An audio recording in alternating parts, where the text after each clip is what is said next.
Wags, you're changing the name to the Vampires? Yeah, look, we're playing a lot of night games. Look, we're really, really happy. It's an outstanding fixture for our fans and for our football club. Commercially, it's a great opportunity too, isn't it? Yeah, look, it is. The AFL they live true to their promise to reward teams that play an attacking brand of football, teams that have had success both on and off the field, fans that fill stadiums and games and teams that deliver great television numbers. So, you want to run with that again?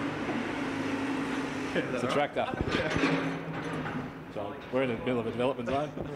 Don't even have a press conference now. You want to ask again? Yeah, if you like. Commercially, it's a great opportunity given the night games and the times that you're playing. Yeah, look, the AFL have stayed true to their promise to reward teams that have delivered success on and off the field, whether it's fans filling Adelaide Oval, millions tuning in on the various broadcast platforms, or the team playing an attractive brand of football and delivering wins. So I've got to thank the AFL for staying true to that promise, and we certainly benefit from it. Did you expect 14 under lights? Oh, look, we only had a couple less than that last year, and again, that's the promise. They obviously want marquee teams in marquee slots if you can deliver against that, and we certainly expected the number to be high, and in and around that was what was delivered. Andrew, a couple of big games.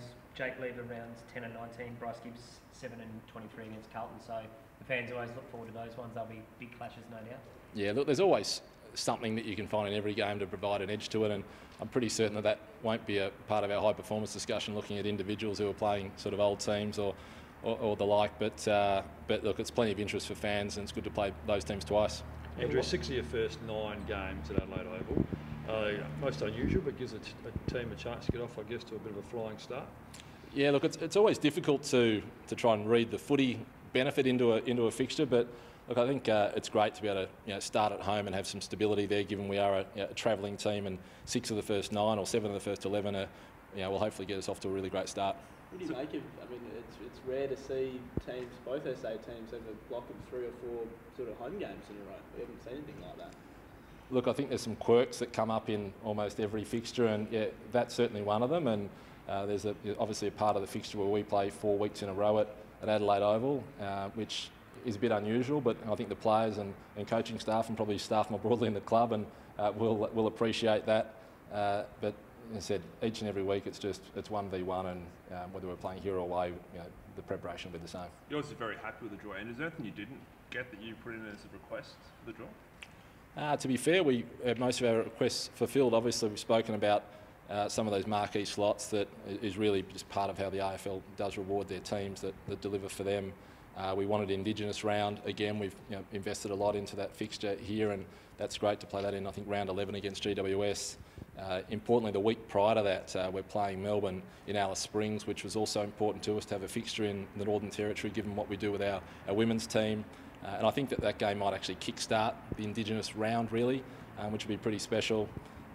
So, look, the other important request was to play North Melbourne at home this year or next year to celebrate the 20th anniversary of the '98 grand final win. So we got that as well. So, look, I think nearly everything was delivered for us. Going back to Canberra as well, I think it's the first time in about 16 years the club's actually had a game. Obviously, you've got a bit of a affinity there for the city. Pretty, middle of August at night, going to be pretty tough sort of conditions there. Yeah, look, I certainly know what the middle of August in Canberra feels like, as do you, mate. So we'll both get hit up for some tickets, no doubt, from some of our old mates. Look, it's been a long time since we've been there. As you said, I think it's 16 years, and it's one of, I suppose, 2 non-traditional venues. There in the Alice Springs, a game as well. So look, it'll be a good trip for the boys, and I'm sure they'll look forward to it. Keith Thomas has seen the merits of the bye before the final start. How do you view it now after a couple of years? Look, I said this, I think, during the course of 2017 that I think you've got to give it time, and I don't think a couple of years is enough time. I think it probably takes 4 or 5 or 6 years to really draw some kind of form line through it. I think this year probably provided a different outcome to what it did the year before, so let's give it a little bit more time before we make a judgment call on it. And Jackson Edwards, I said yesterday, you said you've committed to getting him in the rookie draft. Is there any fear that he may slip through the net, a potential father-son? Well, there's always that possibility. So we've been in constant dialogue with Jackson and his family, and look, they know that there's a commitment, obviously, to take him the rookie draft. It doesn't provide a promise to Jackson, nor is there a promise to the club that we'll get him. So there is a little bit of risk there. but we'll have to stick true to our talent order. Is the club prepared to match a bid though if he is bid upon during the national draft? Now, look, we'll stick true to our talent order through the draft. But you can obviously, if someone does call his name out at 60 or whatever, you have that option of bidding for him in the national draft. You haven't put that beyond. Well, those options always exist. Yep. Doesn't it make it difficult though, given like you've got to probably upgrade a couple of rookies in Hugh Greenwood and Alex Keith, and you've got I think 3 picks in the national draft? Yeah, correct. So again, it's all about the balance in the team, and whether we use 2 or 3 picks in the national draft and who we upgrade. They all come into the decisions that need to get made between now and then. But as I said, at the moment, the commitment that's been provided to Jackson is, should he be available post the national draft and in the rookie draft, then we will certainly pick him up. Has Cole Cheney signed a new contract for next season? No, there's no commitment that's been made there as of yet, mate.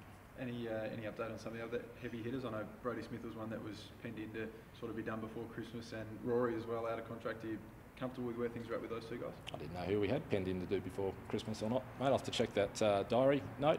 Manager saying. Oh, was it? Yeah. Oh, of course then. No, look, mate, we will obviously, those discussions with players who are off contract are ongoing all the time, and when we've got something to announce, we'll certainly let you know. Didn't see that coming. So with Cole, does that mean he's going to be delisted? No, should be no assumptions made, mate. No, but I'm saying if you haven't, obviously the list lodgement is today and you haven't given him a new contract for next season. Well, there's several hours left in today.